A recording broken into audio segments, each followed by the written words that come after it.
अवां जी समातुनि ताईं radio voice of Sindh London.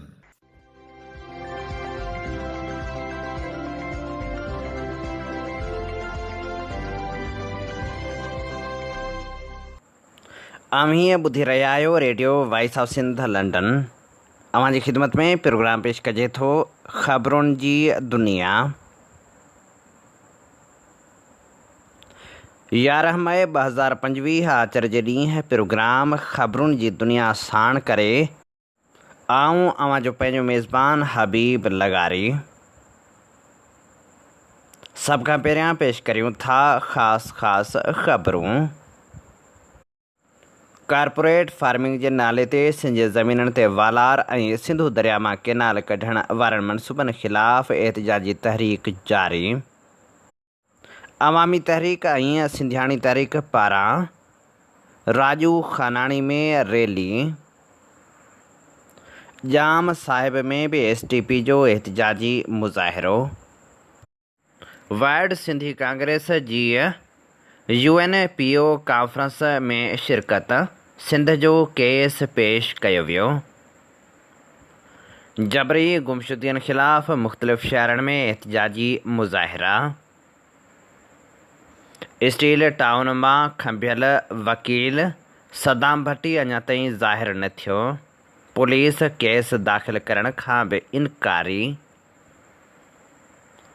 हाणे पेश करियूं था तफ़सीली ख़बरूं।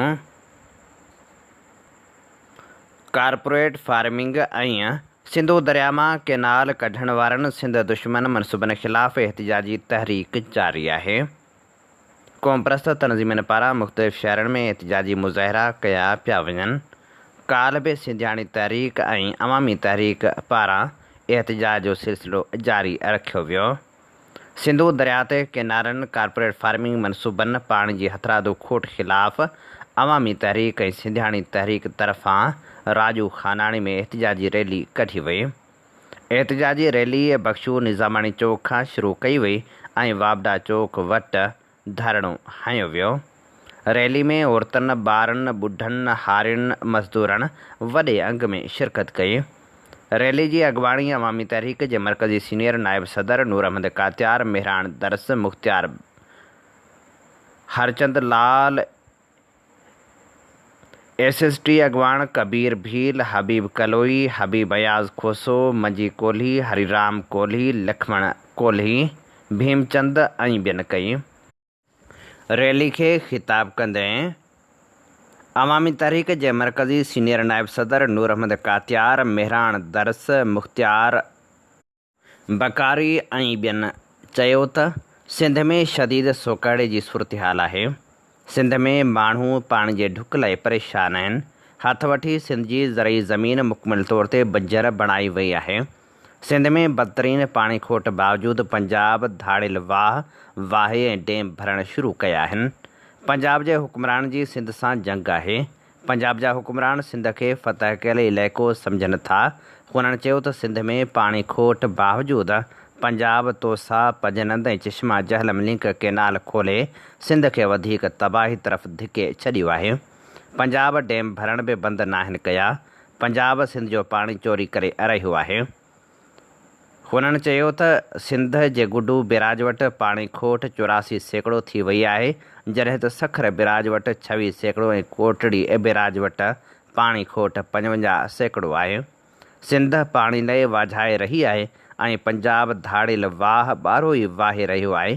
पंजाब चश्मा जहलम लिंक केनाल जी खणत वधाए 12,000 क्यूसिक करे छॾी आहे, जॾहिं त तौसा पंजनंद लिंक केनाल जी खणत वधाए 7,255 क्यूसिक कई वई आहे। अॻुवाणनि जो चवणु हो त तौसा खां गुडू ताईं सिंध जो पाणी चोरी कयो वञे थो। सिंध जे हिसे जी चोरी थींदड़ पाणी जो हिसाब किताब नाहे। सिंध हुकूमत बेहसी जूं सभु हदूं पार करे छॾियूं आहिनि। पीपल्स पार्टी सिंध पाणी खोट ते हिकु अखर बि वात मां कढण लाइ तयारु नाहे। सिंध जे वॾे वज़ीर जा वात सिबियल आहिनि।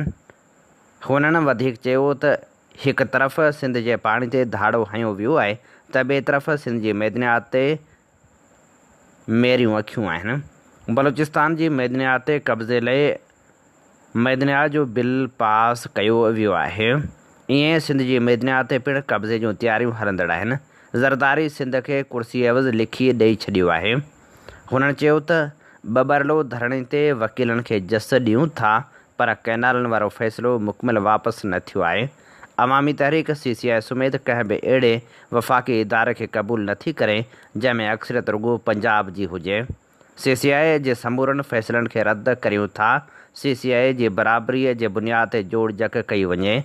हुननि चयो त कैनालनि जे मुकमिल ख़ात्मे, पाणी जी हथरादू खोट, कारपोरेट फार्मिंग ऐं मैदनी वसीलनि जी फुलूट ख़िलाफ़ अवामी तहरीक जी जदोजहद जारी रहंदी। UNPO पारां पुर्तगाल में कॉन्फ्रेंस मुनक़िद कई वई, जंहिंमें वर्ल्ड सिंधी कांग्रेस जे वफ़द पिणु शिरकत कई ऐं सिंध जो केस पेश कयो। ख़ुदि इरादियत जे तस्वर जे हवाले सां मुनक़िद कयल कॉन्फ्रेंस में सियासी अदम इस्तेहकाम, वधंदड़ आमरीत, मौसमियाती बहराननि समेत मुख़्तलिफ़ मामरनि ते ॻाल्हि ॿोल कई वई। सिंध जी मौजूदा सूरतहाल ते वर्ल्ड सिंधी कांग्रेस जे चेयरपर्सन डॉक्टर लखू लुहाणे तक़रीर कई। हुन सिंधी माण्हुनि जी मुसलसल जदोजहद खे उजागर कयो ऐं हुन पंहिंजे सियासी मुस्तक़बिल खे तय करण जे हक़ खे तस्लीम करण ते ज़ोर पिणु ॾिनो। जॾहिं त फ़रहान काग़ज़ी नवआबादियाती निज़ाम जे नए ऐं पुराणे शिकिलनि जी मज़ाहिम ते ध्यानु ॾियण वारे बहस में हिकु मॉडरेटर जी हैसियत सां अहम किरदारु अदा कयो। कॉन्फ्रेंस जो इफ़्तिताह UNPO जी मौजूदा सदर ऐं वर्ल्ड सिंधी कांग्रेस जी अॻूणी चेयरपर्सन डॉक्टर रुबीना बहितरीन तक़रीर सां कयो। जॾहिं त वर्ल्ड सिंधी कांग्रेस जे चेयरपर्सन डॉक्टर लखू लुहाणे सिंध जो केस ताक़तवर अंदाज़ में पेश कयो। हुन रियासती ज़ुल्म, ज़मीननि ते कब्ज़े ऐं सक़ाफ़ती ऐं सियासी हक़नि जे इनकार ख़िलाफ़ मुसलसल हलंदड़ जदोजहद खे बि उजागर कयो। हुन चयो त असीं हिते सिर्फ़ु ॾिसण लाइ न पर ॿुधण लाइ बि आया आहियूं। सिंधी क़ौम जी हिकु फ़ख़्रु वारी तारीख़ रही आहे। असीं इस्तेहसाल, जबरी गुमशुदगियुनि ऐं सक़ाफ़ती ख़ात्मे जे ख़िलाफ़ बीठा आहियूं। असांजी जदोजहद पुरअमन आहे। असांजो नज़रियो इंसाफ़ वारो आहे ऐं असांजे आवाज़ खे ख़ामोश न कयो वेंदो। डॉक्टर लखू लुहाणे वधीक चयो त I'm not exaggerating, is the most ancient country in the world. Sindh is mentioned in scores of time in the Rig Veda and 3,500 years ago. There were other ancient countries, but there is no country as old as Sindh, which is still called Sindh, so it is at least 3,500 years old. Now, it inherits the Indus civilization, which was the most urbanized civilization of that time. If you don't believe, go and see in the literature of the Mohenjo-daro. Now, when in 1843, and for thousands of years, Sindh has remained as an independent country. When in 1843, Britishers conquered Sindh, Sindh was an independent country. Fast forwarded, in 1947, Pakistan was established, and we all know without any doubt that it was established by the British Empire for their geostrategic interest, which Pakistan has served. And what is Pakistan? You need to understand. Pakistan is nothing but a military state. There is no other institution. If you are in any doubt that there is this assembly and there is this prime minister and there is the judiciary, there is this media, no, it is run. And with the time, that military has become all powerful. There is no other thing. It is the largest corporate company of Pakistan. It is the largest landowner of Pakistan. It runs everything. In that situation, what is Sindh? Sindh is the richest part of Pakistan. It produces 72% of gas of Pakistan. It produces 54% of oil of Pakistan. It has got the 6th largest coal deposit in the world, which is $23 trillion. from day one from the Pakistan. The only viable ports, even to this day, are in our capital. And in that situation, what has happened, the main problems, really, they want to eliminate us. They want to occupy all our resources. One of the form of this is that the demographic change. At the time of partition in 1947, Sindhis made 89% of population of Sindh. Within 3 years, 20% of the population of Sindh was coerced to leave. The partition was a traumatic event in the history of the world, but this didn't happen to any other part of subcontinent what happened to Sindh. And today, we are 62%. And that change hasn't taken part in any other part of subcontinent, in any other part of Pakistan. And then Sindh is named after Sindhu River. Sindhu River made Sindh. And what they've done, they constructed 3 dams. They constructed 19 barrages. They constructed 45 canals. And as a result of that, the flow down Kotri barrage has only 10%. The Sindhu, which was considered the lions of rivers in Rigveda, it is dry. The sand is rising. The 6th largest, the delta, 92% is destroyed. The sea has taken over 4.2 million acres of land because there is no fresh water. And what does 4.2 million acres of land means? 4.2 acres of land means 22 Madeira. This whole Madeira and multiply by 22, that has been taken by sea. Now, over that period of time, our lands, 4 million acres of land has been taken by army and their proxies. And again, 40 million acres of land is about 18-19 Madeira. In Karachi alone, the largest city of the capital of Sindh, there are 6 cantonments. There is no other city, mega city in the world which has got that much. And do you know how much these cantonments occupy? They are equal to 1.34 Madeiras.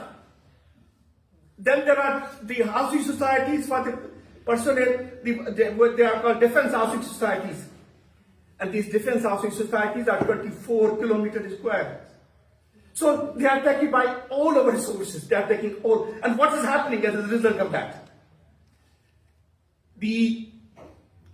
Basically, 70% of Sindhi people, they live in multi-dimensional poverty. 75% of Sindhi people, they suffer malnutrition. 50% of the Sindhi children, they are stunned. The poverty, they want to kill, and this is genocide. So, Sindhi people, they are fighting. They are fighting for their freedom, for their independence, for the right to self-determination, because this is a matter of our survival. We live or we die. And the founder of Sindhi Nation, movement of Sindhi freedom, Sai GM said he spent 30 years in prison. 30 years. There was a freedom march in 2012 by Bashir Khan Qureshi, and the CNN reported that there were 5 million people, and within 2 weeks he was killed. And let's go that even last month there has been, I tell you, that there has been the widest grassroots movement where millions of people, children, women, farmers, middle class, professionals, they participated to save the river. And so for us, the self-determination is the matter for us to live or to die. Yes! Sindh तरक्की पसंद party पारां जाम साहिब में corporate farming मनसूबे ख़िलाफ़ एहतजाजी मुज़ाहिरो कयो, जंहिंजी अॻुवाणी STP ज़िले नवाबशाह जे general secretary बुढल Magsi, Ali Khan मरी, साजिद रसूल बख़्श शर, बाबर कीरियो, पीर बख़्श शर ऐं ॿियनि कई। उन मौक़े ते अॻुवाणनि मुतालबो कयो त फ़ौरी तौर ते सिंध दुश्मन मनसूबा ख़तमु कया वञनि। क़ौमी कारकुननि जे जबरी गुमशुदनि ख़िलाफ़ एहतिजाजी मुज़ाहिरा जारी आहिनि। जसाफ़ आरिसर पारां राजा रस्ते ते अमरकोट जे अॻवान गमशाद अली मरी समेत खंभे गुम कयल क़ौमी कारकुननि जी आज़ादी लाइ एहतिजाजी मुज़ाहिरो कयो। जस्कम आरिसर जेमिस्ट काउंसिल जो हंगामी इजलास जस्कम चेयरमैन असलम खैरपुरी जी सदारत हेठि थी गुज़रियो, जंहिंमें ताज़ो जेमिस्ट काउंसिल जे मेंबर सरमद मीराणी जे लिखियल किताब पेर पंहिंजा गुलाब थी वेंदा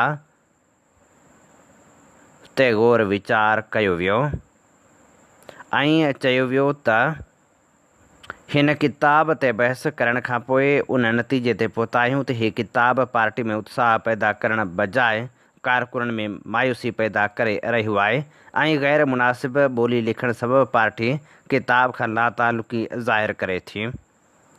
किताब जे लेखक सरमद मीराणी खे जेमिस्ट काउंसिल जी मेंबरशिप तां 6 महीननि लाइ मुअतल कयो वियो आहे ऐं ॿिए तरफ़ किताब जे पब्लिशर जस्कम हैदराबाद जे कारकुन वाहिद कांदड़ो खे बिना पार्टीअ जे सलाह मशवरे करण ते किताब छपाइण सबबि खेसि 3 महीननि लाइ बुनियादी मेंबरशिप तां मुअतल कयो वियो।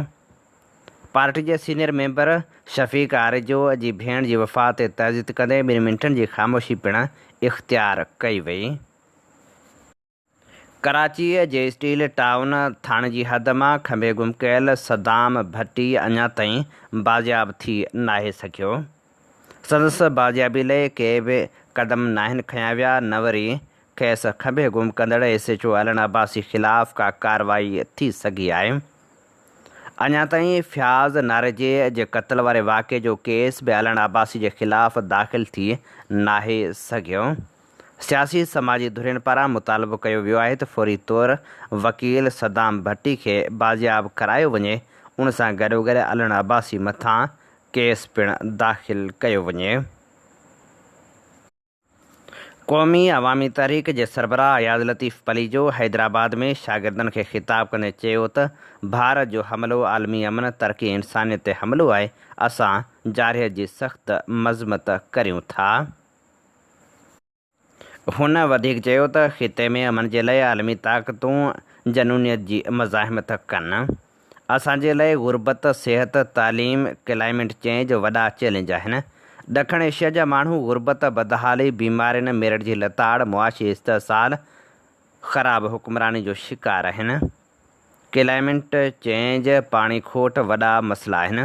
दुनिया जा सुधरियल मुल्क अमन, साइंस, तालीम जे मैदान में तमामु अॻिते आहिनि।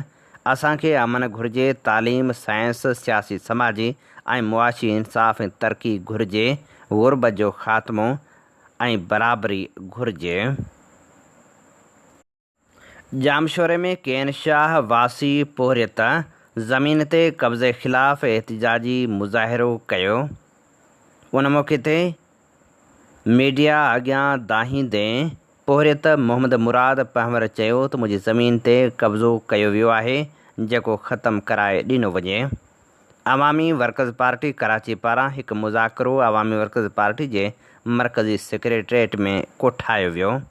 मुज़ाकरे में अवामी वर्कर्स पार्टी जे मरकज़ी सदर कामरेड अख्तर हुसैन, एडवोकेट नामवर दानिश्वर, डॉक्टर जाफ़र अहमद, आलमी मुआशी बहरान ऐं उन जा पाकिस्तान ते असर जे मौज़ू ते ॻाल्हि ॿोल कई।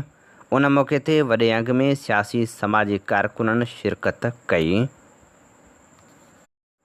गर्मी जी मौसम ईंदे वापडा वारनि लोड शेडिंग वधाए छॾी आहे, जंहिंजे करे शहरी ॾुखियाईनि जो शिकार आहिनि। खैरपुर में अणाएलानियल लोड शेडिंग ख़िलाफ़ रहवासियुनि एहतिजाजी मुज़ाहिरो कयो। लुकमान वारे इलाइक़े में कयल एहतिजाजी मुज़ाहिरे जी अॻवाणी जुनेद, मुजाहिद, मुज़फ़र ऐं ॿिया करे रहिया हुआ। उन मौक़े ते अॻवाणनि चयो त सिपको अमलदार बिना जवाब ॼाणाए 18 खां 20 कलाक लोड शेडिंग करे रहिया आहिनि, जंहिंजे करे असीं मुश्किलातुनि खे मुंहुं ॾेई रहिया आहियूं। हुननि मुतालबो कयो त फ़ौरी तौरु लोड शेडिंग ख़तमु कई वञे।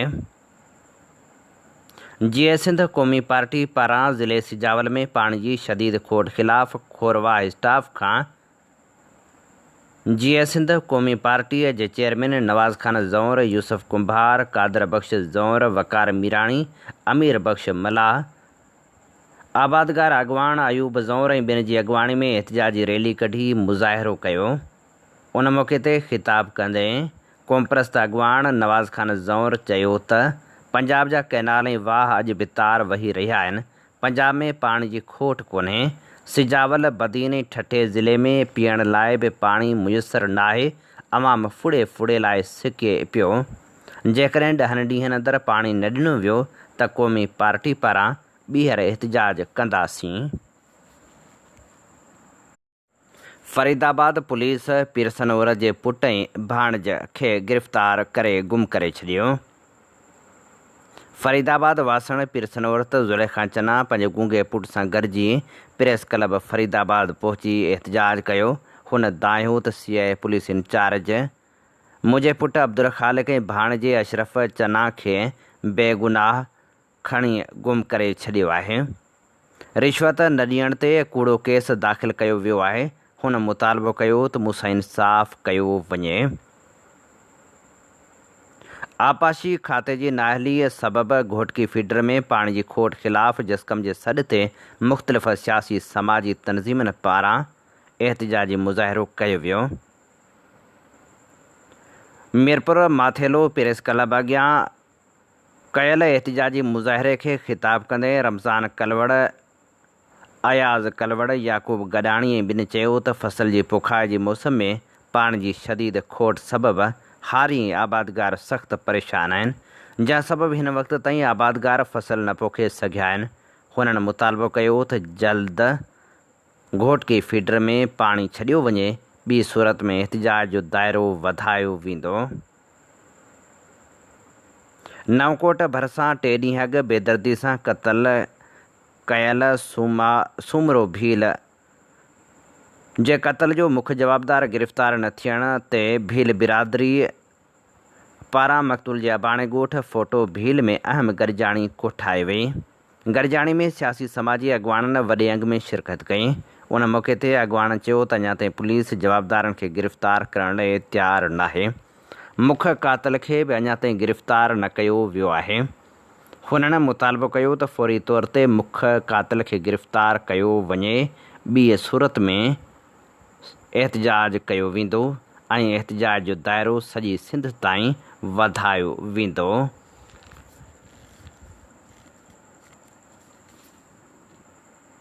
कलोई भरिसां ॻोठ लालू रहंदाणी जे गवर्नमेंट प्राइमरी स्कूल जे हलंदड़ मरमती कम में मुबैना करप्शन करे नाक़स मटीरियल इस्तेमालु करण ख़िलाफ़ रहवासियुनि शफ़ी अब्बास, अली रबनवाज़ ऐं ॿिनि जी अॻवाणी में एहतिजाजी मुज़ाहिरो कयो। उन मौक़े ते अॻवाननि ॻाल्हाईंदे चयो त मरमती कम में इंजीनियर ऐं ठेकेदार मिली भगत करे पैसा हड़प करणु चाहिनि था। असांजे बचड़नि जी ज़िंदगी ऐं मौत जो सुवालु आहे। मरमती कम जी जांच कराई वञे। सिंधी अदबी संगत शाख टंडे मोहम्मद ख़ान पारां सिंधी ॿोली जे नामियारे शाइर आशिक़ अली गाहे सां अदबी रिहाण रचाई वई। खेसि Mir Ghulamullah Talpur literary gold medal ऐं मञता एवार्ड ॾिनो वियो। टंडो मोहम्मद ख़ान में सिंधी अदबी संगत शाख पारां सिंधी ॿोली जे नामियारे शाइर आशिक़ अली गाहे सां रिहाण रचाई वई। उन मौक़े ते सिंधी अदबी संगत जे मरकज़ी ख़ज़ानची शबीर सियाल, मरकज़ी जॉइंट सेक्रेटरी एहसास मीरल, मीर काज़म रज़ा टालपुर, प्रोफेसर मिठल जसकाणी, आज़म भट्टी, एजाज़ अली जसकाणी, डॉक्टर जमाल नासिर सोलंगी ऐं ॿियनि ख़िताब कयो। उन मौक़े ते ख़िताब कंदे मुक़ररनि चयो त आशिक़ गाहो फितरत जो शाइर आहे। संदसि शाइरी में हर हंधि मंज़र निगारी जा जलवा ॾिसी सघिजनि था। संदसि नसर तोड़े उर्दू शाइरी बि शानदार आहे। आशिक़ गाहो पंहिंजे तख़लीक़नि में जीअंदड़ पोहरियत तख़लीकार आहे। तलहार भरिसां स्कूल जी इमारत तबाह थी वई आहे, जंहिंजे करे शागिर्द तंबू में वेही पढ़ण ते मजबूर आहिनि। ॻोठ जमाली फुर्दो में गवर्नमेंट मिडल स्कूल ज़बून हाल आहे। 200 शागिर्द ऐं शागिर्दियाणियुनि जो मुस्तक़बिल ख़तरे में आहे। जॾहिं त इलाइक़े वासियुनि मुतालबो कयो आहे त स्कूल जी इमारत ॾेई उनखे फर्नीचर ॾिनो वञे त जीअं असांजा ॿार तालीम पिराए सघनि। एडी शर जो मुख्य कातिल गिरफ़्तार थी नाहे सघियो। ठरी मीरवाह में सियासी समाजी तनज़ीमनि पारां काल्ह बि एहतिजाज जो सिलसिलो जारी रखियो वियो। साफ़ी एडी शर जो मुख्य कातिल गिरफ़्तार न थियण ख़िलाफ़ साफ़ी ऐं समाजी तनज़ीमनि पारां एहतिजाज करे नारेबाज़ी कई वई। उन मौक़े ते अॻवाननि चयो त पुलिस केस जे मुख्य जवाबदार मंसूर अहवान खे गिरफ़्तार नाहे कयो। एडी शर जी बेवाह चयो त एडी शर असांजे घर जो अकेलो कमाइण वारो हो। ज़ालिमनि असां सां ज़ुल्म कयो आहे। जवाबदार बासर हुजण जे करे उनखे पुलिस गिरफ़्तार न पई करे। हुननि मुतालबो कयो त फ़ौरी तौर ते जवाबदार गिरफ़्तार कयो वञे। मेहड़ में 33 खां 39 मार्कूं खणंदड़नि खे मास्तरी न मिली, जंहिंजे ख़िलाफ़ एहतिजाजी मुज़ाहिरो कयो वियो। IBA जी टेस्ट ॾींदड़ उमेदवारनि आसिफ़ खोसो, फज़ल शाह, नदीम सोलंकी ऐं ॿियनि जी अॻुवाणी में एहतिजाज कयो वियो। मातलीअ जे सहाफ़ी अशरफ चांडियो जी गिरफ़्तारी ऐं उन मथां केस दाख़िल थियण ख़िलाफ़ एहतिजाज कयो वियो। एहतिजाज जी अॻुवाणी उमर अरबाब, अब्दुर्रज़ाक ऐं ॿिया करे रहिया हुआ। उन मौक़े ते अॻुवाणी चयो त सहाफ़ी अशरफ चांडियो खे कैनालनि ख़िलाफ़ एहतिजाज करण जी सज़ा ॾिनी वई आहे। हुननि मुतालबो कयो त अशरफ मथां दाख़िल समूरा केस फ़ौरी तौर ते ख़तमु कया वञनि, ॿी सूरत में एहतिजाजी तहरीक हलाई वेंदी। मसूह भुरगड़ीअ जे स्कूलनि में शागिर्दनि खे किताब न मिलिया, नियाणियुनि एहतिजाजी मुज़ाहिरो कयो। मसूह भुरगड़ीअ जे गवर्नमेंट गर्ल्स हाई स्कूल जे सभई शागिर्दनि खे अञा ताईं किताब मिली नाहिनि सघिया, जंहिंजे करे शागिर्दनि एहतिजाज कंदे मुतालबो कयो त फ़ौरी तौर असांखे किताब ॾिना वञनि। काज़ी अहमद में पोहरियत नारी एहतिजाज कंदे बासरनि ते ज़्यादती जो इल्ज़ाम हयो। नारी दाहींदे चयो त चाचो कराची में डॉक्टर लाल मोहम्मद कंबराणी जे घर कम लाइ छॾे आयो हो। मूंखे नशो ॾेई ज़्यादती जो निशानो बणायो वियो। इंसाफ़ लाइ दाहिण ते धमकियूं ॾिनियूं पियूं वञनि। हुन मुतालबो कयो त केस दाख़िल करे मूंसां इंसाफ़ कयो वञे।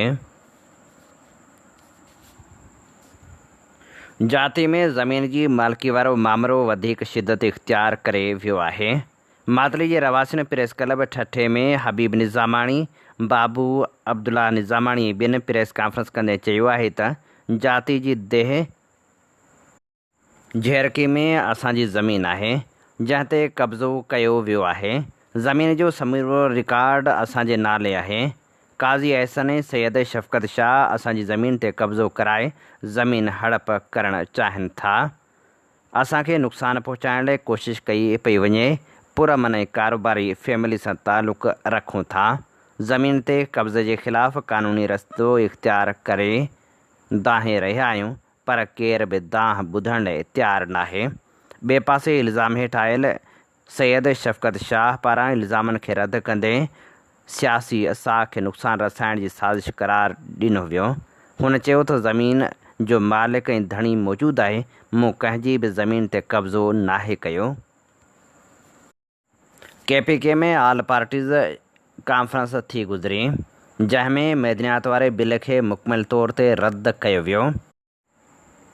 अॻवाननि चयो त मैदनियात बिल वसीले सूबनि जे मैदनी वसीलनि ते कब्ज़ो करण जी साज़िश कई पई वञे, जंहिंखे कंहिं बि सूरत में कामयाबु थियणु न ॾिनो वेंदो। अॻवाननि जो वधीक चवणु हो त ये मुश्तरका एलामिया है। Khyber Pakhtunkhwa mines and minerals bill 2025 को मुकम्मल तौर पर मुस्तरद किया जाता है, क्योंकि यह 18वीं आईनी तरमीम के तहत हासिल शुदा सूबाई खुद मुख्तियारी, मकामी वसाइल पर इख्तियार और सूबाई असम्बली की बालादस्ती पर बराह रास्त हमला है। नंबर 2, ये बिल सूबे के मादनी वसाइल पर वफाकी कंट्रोल की एक कोशिश है, जो आइन के मनाफी और वफाक को सूबों के दरमियान एतमाद के रिश्ते को नुकसान पहुंचाने का सबब बनेगा। 3. खैबर पख्तूनख्वा के वसाइल पर इख्तियार सिर्फ और सिर्फ सूबे के अवाम और इनके मुंतखब नुमाइंदों का है। किसी भी वफाकी इदारे या ब्यूरोक्रेसी को इन पर कंट्रोल देने की इजाज़त नहीं दी जा सकती। ऑल पार्टीज कॉन्फ्रेंस सूबे के मामलात और मादनी वसाइल पर SIFC और वफाकी मिनरल विंग के किसी भी इख्तियार को अक्सर मुस्तरद करती है। ऑल पार्टीज कॉन्फ्रेंस SIFC के ज़रिए वफाकी हुकूमत और मिलिट्री इस्टेब्लिशमेंट ज़राअत, मादनियात, टूरिज़म, माहौलियात और IT के सेक्टर को मुकम्मल कंट्रोल करने की साजिश समझती है और इसकी भरपूर अल्फाज में मजम्मत करती है। हम मुकम्मल तौर पर SIFC जैसे गैर आइनी और गैर कानूनी कौंसिल के क़याम को मुस्तरद करते हैं। 5. ऑल पार्टीज कॉन्फ्रेंस मुतालिबा करती है कि तमाम इदारों के किरदार को इनके आइनी हदूद तक महदूद किया जाए। ऑल पार्टीज कॉन्फ्रेंस मुल्क की सियासत में फ़ौज के किरदार को अक्सर मुस्तरद करती है। 6. ऑल पार्टीज कॉन्फ्रेंस मुतालिबा करती है कि पाक फ़ौज के ज़ेर इंतज़ाम चलने वाले तमाम कमर्शल, रोज़गार और इनके असासों की तफसीलात आवाम के सामने लाई जाएँ और मज़ीद फ़ौज की तमाम कमर्शल सरगर्मियाँ बंद की जाएँ। 12. कॉन्फ्रेंस ने अहले कलम, वकला बरादरी, सिविल सोसाइटी और नौजवानों से अपील की कि वो इस आइनी, सियासी और अवामी जद्दोजहद का हिस्सा बने।